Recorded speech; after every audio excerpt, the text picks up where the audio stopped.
Assalamualaikum warahmatullahi wabarakatuh. Perkenalkan, nama saya Yunisa Fitri dengan NIM 2201051, Program Studi Pendidikan Agama Islam, Sekolah Tinggi Ilmu Tarbiyah Syekh Burhanuddin Pariaman. Di sini saya akan menjelaskan mengenai materi tafsir tarbiyah dengan dosen pengampu Ibu Indrawati BSum MA. Yang pertama yaitu tafsir ayat-ayat Al-Quran tentang landasan pendidikan Islam. Landasan pendidikan Islam merupakan pondasi dasar atau prinsip utama yang menjadi pedoman dalam merancang, menyusun, dan melaksanakan sistem pendidikan yang berlandaskan ajaran agama Islam. Tujuan utama pendidikan Islam adalah mengembangkan potensi manusia agar menjadi individu yang seimbang antara pengetahuan, akhlak, spiritual, dan keterampilan hidup, serta memiliki kepedulian sosial dan kecintaan kepada Allah. Untuk mencapai tujuan ini, pendidikan Islam didasarkan pada beberapa landasan yang memberikan kontribusi dalam pembentukan karakter dan intelektual peserta didik. Ada beberapa ayat Al-Quran yang menjelaskan tentang pendidikan Islam. Salah satunya terdapat dalam surat Al-A'raf ayat 3 yang berbunyi, A'udzu billahi minasyaitonir rajim. Bismillahirrahmanirrahim. Ittabi'u ma unzila ilaikum min rabbikum wa la tattabi'u min dunihi awliya qalilan ma tadhakkarun. Artinya, ikutilah apa yang diturunkan kepadamu dari Tuhanmu dan janganlah kamu ikuti selain Dia sebagai pemimpin. Sedikit sekali kamu mengambil pelajaran. Tafsir ayat ini mengingatkan umat untuk mengikuti wahyu yang diturunkan. Dalam konteks pendidikan, ini menekankan pentingnya mengintegrasikan ajaran agama ke dalam kurikulum. Pendidikan harus membekali siswa dengan pengetahuan yang mendalam tentang Islam, sehingga mereka dapat memahami konteks ajaran dalam kehidupan sehari-hari. Pengajaran tentang sejarah Islam, nilai-nilai, moral, dan etika menjadi sangat penting untuk membentuk karakter siswa. Selain itu, penting juga untuk menciptakan suasana kelas yang mendukung diskusi dan refleksi, agar siswa dapat menginternalisasi ajaran dengan baik. Menurut saya, surat Al-A'raf ayat 3 ini berisikan perintah dari Allah agar manusia mengikuti wahyu yang telah diturunkannya, yaitu Al-Quran, sebagai pedoman hidup utama. Allah juga melarang kita mengikuti pemimpin, ajaran, atau pedoman selain darinya yang bertentangan dengan ajaran Islam. Ayat ini juga mengingatkan bahwa banyak manusia sering mengabaikan petunjuknya dan sedikit yang mengambil pelajarannya. Dengan mengikuti wahyu Allah, manusia akan terjaga dari kesesatan dan mencapai kebahagiaan serta keselamatan dalam kehidupan dunia dan akhirat. 2. Tafsir ayat Al-Quran tentang wajib belajar mengajar. Makna belajar adalah proses memperoleh pengetahuan, keterampilan, nilai, atau pemahaman melalui pengalaman, pendidikan, atau bimbingan. Belajar memungkinkan seseorang untuk meningkatkan kapasitas intelektual, emosional, dan sosialnya sehingga mampu beradaptasi dan menghadapi tantangan dengan lebih baik. Sedangkan mengajar adalah proses memberikan atau menyampaikan ilmu, keterampilan, atau pemahaman kepada orang lain. Mengajar bertujuan untuk membimbing dan membantu orang lain agar dapat memahami konsep atau keahlian tertentu. Mengajar melibatkan seorang pendidik yang berperan sebagai fasilitator, pembimbing, dan inspirator sehingga peserta didik dapat berkembang sesuai potensinya. Belajar adalah proses menerima ilmu dan mengajar adalah proses menyampaikan ilmu. Keduanya saling melengkapi dan berperan penting dalam perkembangan individu dan masyarakat. Ada beberapa ayat Al-Quran yang menjelaskan tentang wajib belajar mengajar Salah satunya terdapat dalam surat Al-Ghasyiyah ayat 17-20 yang berbunyi, A'udzu billahi minasyaitonir rajim. Bismillahirrahmanirrahim. Afala yanzuruna ilal ibli kaifa khuliqat wa ilas samai kaifa rufi'at wa ilal jibali kaifa nusibat wa ilal ardi kaifa sutihat, yang artinya, maka tidaklah mereka memerhatikan unta bagaimana diciptakan, dan langit bagaimana ditinggikan, dan gunung-gunung bagaimana ditegakkan, dan bumi bagaimana dihamparkan. Dalam tafsir Ibnu Katsir menjelaskan bahwa Allah memerintahkan kepada para hambanya untuk memperhatikan kepada makhluk-makhluknya yang menunjukkan kepada kekuasaan dan keagungannya. Apakah mereka tidak memperhatikan unta bagaimana ia diciptakan? Unta dikemukakan karena dia merupakan ciptaan yang menakjubkan. Susunan tubuhnya sungguh memikat, dan unta itu sendiri mempunyai kekuatan dan kekokohan yang luar biasa. Dan langit bagaimana ia ditinggikan, yaitu Allah meninggikan langit dan dari bumi. Ini merupakan peninggian yang sangat agung. Dan gunung-gunung bagaimana ia ditegakkan, yaitu menjadikannya tertancap sehingga menjadi kokoh dan teguh sehingga bumi tidak menjadi miring sama penghuninya. Dan bumi bagaimana ia dihamparkan, yaitu bagaimana dia dibentangkan, dipanjangkan, dan dihamparkan. Allah sengaja memaparkan semua ciptaannya secara khusus, sebab bagi orang yang bakal tentunya akan memikirkan apa yang ada di sekitarnya. Seseorang akan melihat unta yang diangkat pandangannya ke atas, ia melihat langit. Jika ia memalingkan pandangannya ke kiri dan nampak di sana gunung, jika ia meluruskan pandangannya atau menundukkannya, ia akan melihat bumi terhampar. Menurut saya, surat Al-Ghasyiyah ayat 17-20 ini mengajak manusia untuk merenungkan tanda-tanda kekuasaan Allah dalam ciptaannya. Ayat-ayat ini menyebutkan beberapa contoh alam sebagai bukti kebesaran Allah. Pada ayat 17, yaitu untuk bagaimana unta diciptakan, adalah maksang cocok dengan lingkungan gurun yang menunjukkan jaya penciptaan Allah. Pada ayat 18 mengarahkan perhatian pada langit yang ditinggikan tanpa tiang, menggambarkan kekuasaan Allah dalam menciptakan alam semesta luas. Ayat 19 mengingatkan gunung yang ditegakkan sebagai penopang bumi, memberikan kestabilan yang luar biasa. Dan pada ayat 20 mengajak kita melihat bumi yang dihamparkan sehingga ia dapat hidup, bertani dan berkembang di atasnya. Secara keseluruhan, ayat ini mendorong manusia untuk melihat keajaiban di alam sekitar sebagai tanda kebesaran Allah, agar mereka memahami keesaannya dan meningkatkan keimanan. Yang ketiga, tafsir ayat-ayat Al-Quran tentang tujuan belajar. Tujuan belajar adalah untuk memperoleh pengetahuan, keterampilan, dan pemahaman yang dapat meningkatkan kualitas diri secara intelektual, emosional, maupun sosial. Melalui belajar, seseorang dapat memperbaiki kemampuan berpikir, menghadapi tantangan, mengembangkan potensi, dan memberikan kontribusi positif bagi dirinya sendiri serta masyarakat. Dalam perspektif agama, belajar juga bertujuan mendekatkan diri kepada Allah dan menjalani kehidupan yang lebih baik sesuai dengan petunjuknya. Ada beberapa ayat Al-Quran yang menjelaskan tentang wajib belajar mengajar. Salah satunya terdapat dalam surat Al-Zariyat ayat 56 yang berbunyi, A'udzu billahi minasyaitonir rajim. Bismillahirrahmanirrahim. Wa ma khalaqatul jinna wal insa illa liya'budun. Artinya, aku tidak menciptakan jin dan manusia melainkan agar mereka beribadah kepadaku.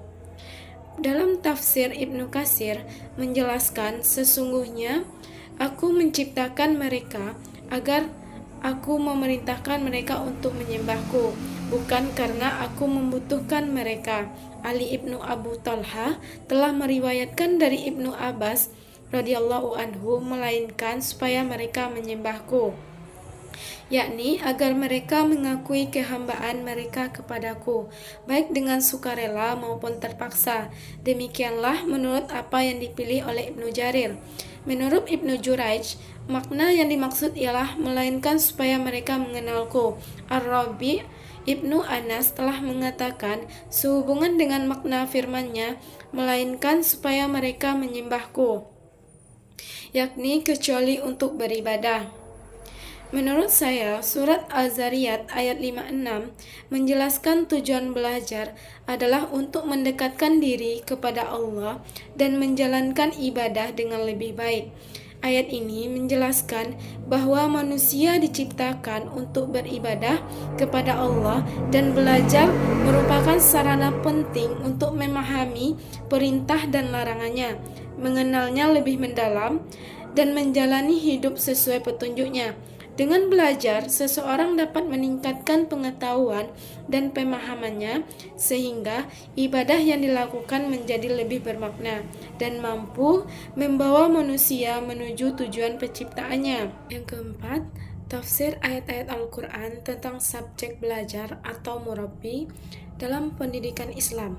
Murabbi artinya sama, yaitu guru, tetapi lebih spesifik orang yang mendidik manusia sedemikian rupa dengan ilmu, akhlak, agar menjadi lebih berilmu, lebih berakhlak, dan lebih berdaya.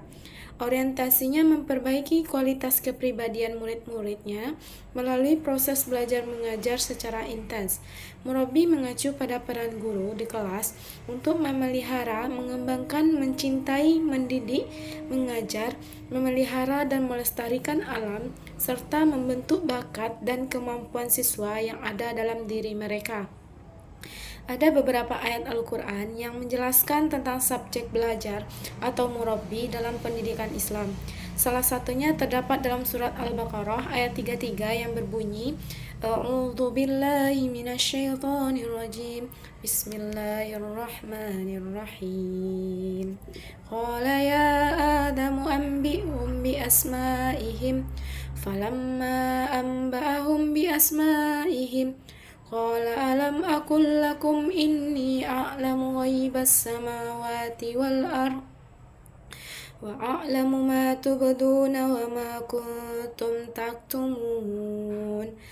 Artinya, Dia Allah berfirman, wahai Adam, beritahukanlah kepada mereka nama-nama itu. Setelah itu, Adam menyebutkan nama-namanya. Dia berfirman, bukankah telah aku katakan kepadamu bahwa aku mengetahui rahasia langit dan bumi, dan aku mengetahui apa yang kamu nyatakan dan apa yang kamu sembunyikan. Dalam tafsir Waziz menjelaskan, kemudian Allah memberikan kesempatan kepada Nabi Adam untuk menyebutkan nama benda-benda yang telah Allah ajarkan kepadanya. Dia berfirman, wahai Adam, beritahukanlah kepada mereka nama-nama itu. Lalu Nabi Adam pun menyebutkan nama benda-benda itu dengan segala macam kegunaan dan manfaatnya. Pada saat itulah, malaikat memahami bahwa manusialah yang pantas untuk menjadi khalifah di bumi ini. Setelah dia, Nabi Adam menyebutkan nama-nama benda tersebut dan apa manfaat dan kegunaannya. Allah berkata secara lebih tegas lagi tentang kebenaran rencana besarnya dan berfirman dengan nada pertanyaan, bukankah telah aku katakan kepadamu bahwa aku mengetahui rahasia langit dan bumi, dan aku mengetahui apa yang kamu nyatakan dan apa yang kamu sembunyikan. Allah memberikan dua alasan tentang penunjukan Nabi Adam menjadi khalifah. Pertama, bahwa dia mengetahui rahasia di jagat raya, yaitu semua yang ada di langit dan bumi. Kedua, bahwa Allah mengetahui apa yang dipendam dalam diri malaikat dan juga hati manusia. Jika demikian, maka gagasan Allah untuk menjadikan manusia sebagai khalifah pasti mempunyai banyak hikmah. Menurut saya, ayat ini berkaitan dengan konsep murabbi atau pendidik dalam pendidikan Islam yang meliputi beberapa hal. Yang penting, ayat ini juga mengajarkan bahwa Allah adalah sumber segala ilmu dan Nabi Adam alaihissalam sebagai murid pertama menerima ilmu langsung darinya. Ini menggambarkan konsep murabi atau pendidik dalam Islam yang memiliki tanggung jawab untuk mengajar ilmu dengan rendah hati, menyadari bahwa ilmu berasal dari Allah. Dalam pendidikan Islam, murabi tidak hanya memberikan pengetahuan, tetapi juga membimbing dan mengembangkan potensi peserta didik serta menanamkan nilai spiritual. Ayat ini menekankan bahwa pendidikan dalam Islam adalah proses pembinaan intelektual dan spiritual yang diarahkan pada kebaikan dan pengenalan terhadap Sang Penciptanya. Yang keempat, tafsir ayat-ayat Al-Quran tentang subjek belajar atau murabbi dalam pendidikan Islam. Murabbi artinya sama, yaitu guru, tetapi lebih spesifik orang yang mendidik manusia sedemikian rupa dengan ilmu, akhlak agar menjadi lebih berilmu, lebih berakhlak, dan lebih berdaya. Orientasinya memperbaiki kualitas kepribadian murid-muridnya melalui proses belajar mengajar secara intens. Murabi mengacu pada peran guru di kelas untuk memelihara, mengembangkan, mencintai, mendidik, mengajar, memelihara dan melestarikan alam, serta membentuk bakat dan kemampuan siswa yang ada dalam diri mereka. Ada beberapa ayat Al-Quran yang menjelaskan tentang subjek belajar atau murabbi dalam pendidikan Islam. Salah satunya terdapat dalam surat Al-Baqarah ayat 33 yang berbunyi, A'udzu billahi minasyaitonir rajim. Bismillahirrahmanirrahim. Qala ya Adamu anbi'hum bi asma'ihim. Falamma anba'ahum bi asma'ihim Qala alam aqul lakum inni a'lamu ghaibas samawati wal ardh wa a'lamu ma tubduna wa ma kuntum taktumun. Artinya, dia Allah berfirman, wahai Adam, beritahukanlah kepada mereka nama-nama itu. Setelah itu, Adam menyebutkan nama-namanya. Dia berfirman, bukankah telah aku katakan kepadamu bahwa aku mengetahui rahasia langit dan bumi, dan aku mengetahui apa yang kamu nyatakan dan apa yang kamu sembunyikan. Dalam tafsir Waziz menjelaskan, kemudian Allah memberikan kesempatan kepada Nabi Adam untuk menyebutkan nama benda-benda yang telah Allah ajarkan kepadanya. Dia berfirman, wahai Adam, beritahukanlah kepada mereka nama-nama itu. Lalu Nabi Adam pun menyebutkan nama benda-benda itu dengan segala macam kegunaan dan manfaatnya. Pada saat itulah, malaikat memahami bahwa manusialah yang pantas untuk menjadi khalifah di bumi ini. Setelah dia, Nabi Adam menyebutkan nama-nama benda tersebut dan apa manfaat dan kegunaannya. Allah berkata secara lebih tegas lagi tentang kebenaran rencana besarnya dan berfirman dengan nada pertanyaan, bukankah telah aku katakan kepadamu bahwa aku mengetahui rahasia langit dan bumi, dan aku mengetahui apa yang kamu nyatakan dan apa yang kamu sembunyikan. Allah memberikan dua alasan tentang penunjukan Nabi Adam menjadi khalifah.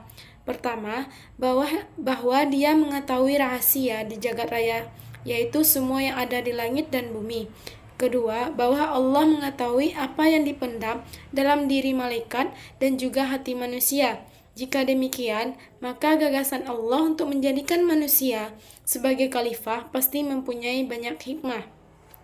Menurut saya, ayat ini berkaitan dengan konsep murabi atau pendidik dalam pendidikan Islam yang meliputi beberapa hal. Yang penting, ayat ini juga mengajarkan bahwa Allah adalah sumber segala ilmu dan Nabi Adam alaihissalam sebagai murid pertama menerima ilmu langsung darinya. Ini menggambarkan konsep murabi atau pendidik dalam Islam yang memiliki tanggung jawab untuk mengajar ilmu dengan rendah hati, menyadari bahwa ilmu berasal dari Allah.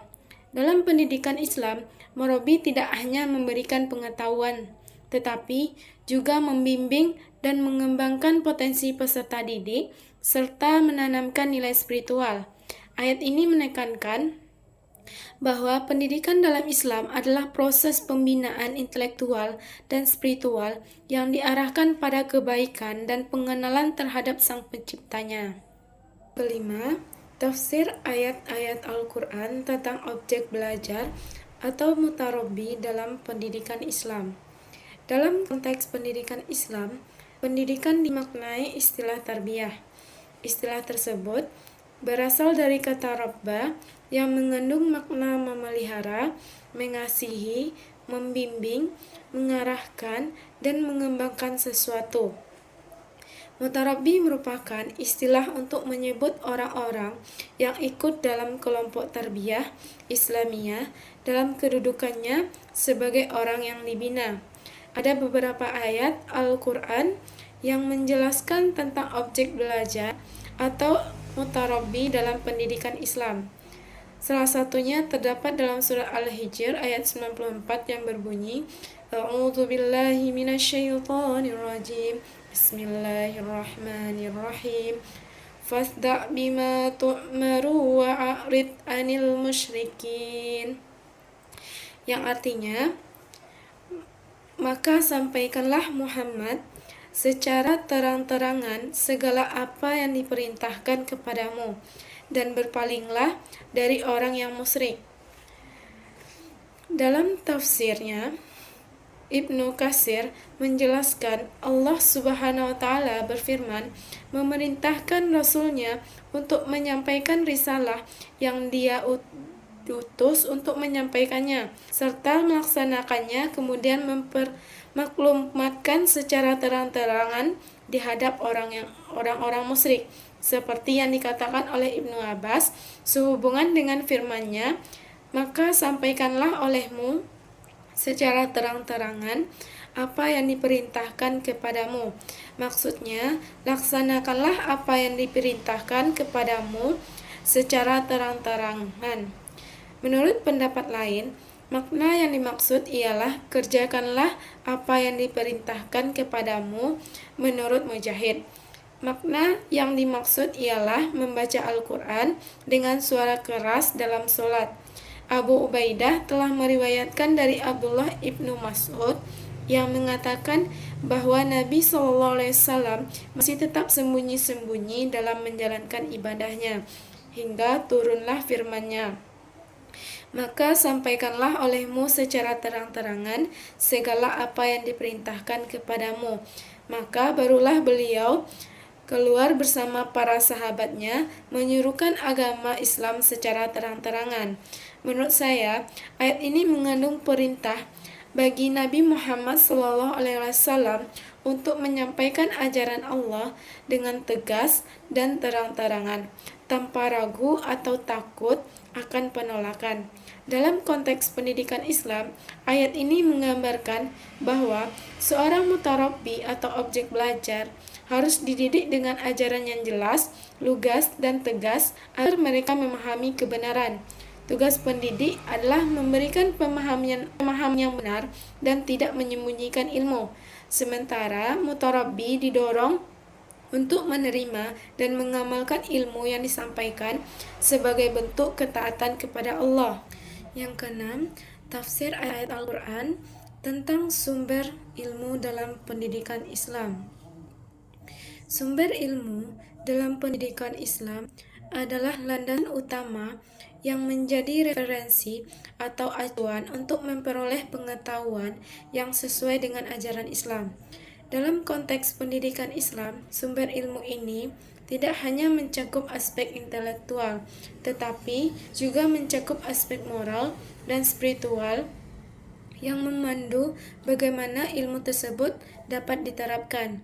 Secara garis besar, sumber ilmu dalam pendidikan Islam berasal dari yang pertama yaitu wahyu, Al-Quran dan hadis. Wahyu merupakan sumber utama dan mutlak kebenarannya dalam Islam.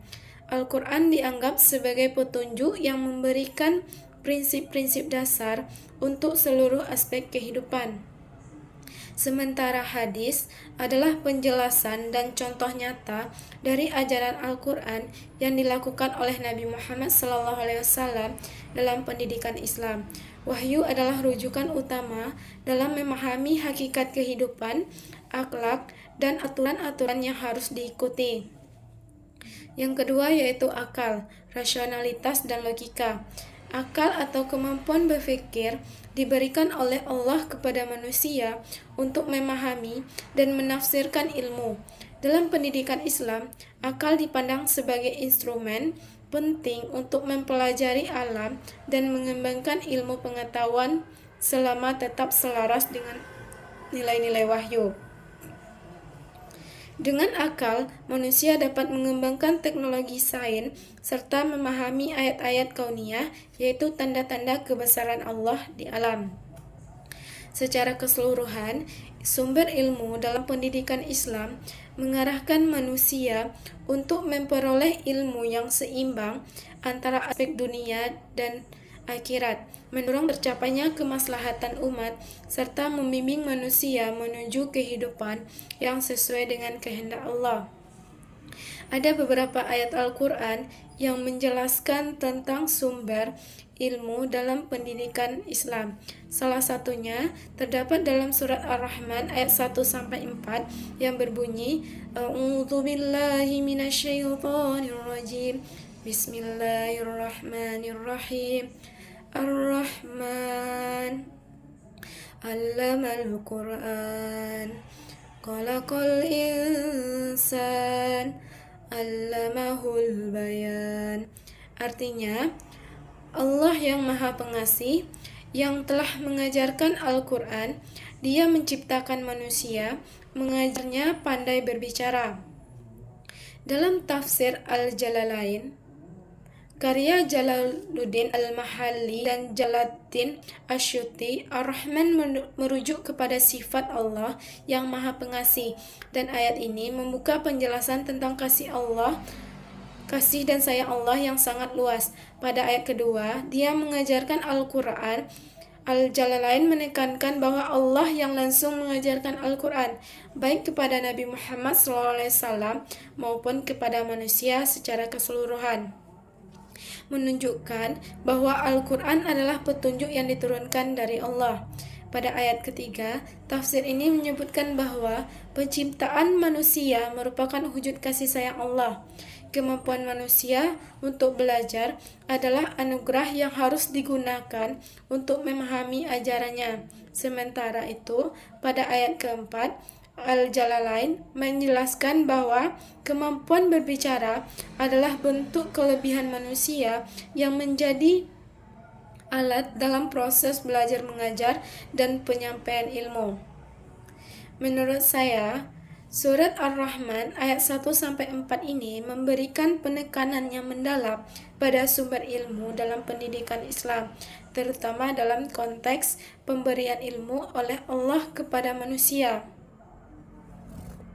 Ayat-ayat ini menekankan bahwa ilmu dalam pendidikan Islam berasal dari Allah sebagai sumber utama, Al-Quran sebagai panduan utama, dan kemampuan berbicara yang diberikan oleh Allah memungkinkan manusia untuk memahami dan menyebarkan ilmu tersebut mengarah pada kehidupan yang sejalan dengan petunjuknya. Itulah materi tafsir tarbiyah dari makalah 1-6.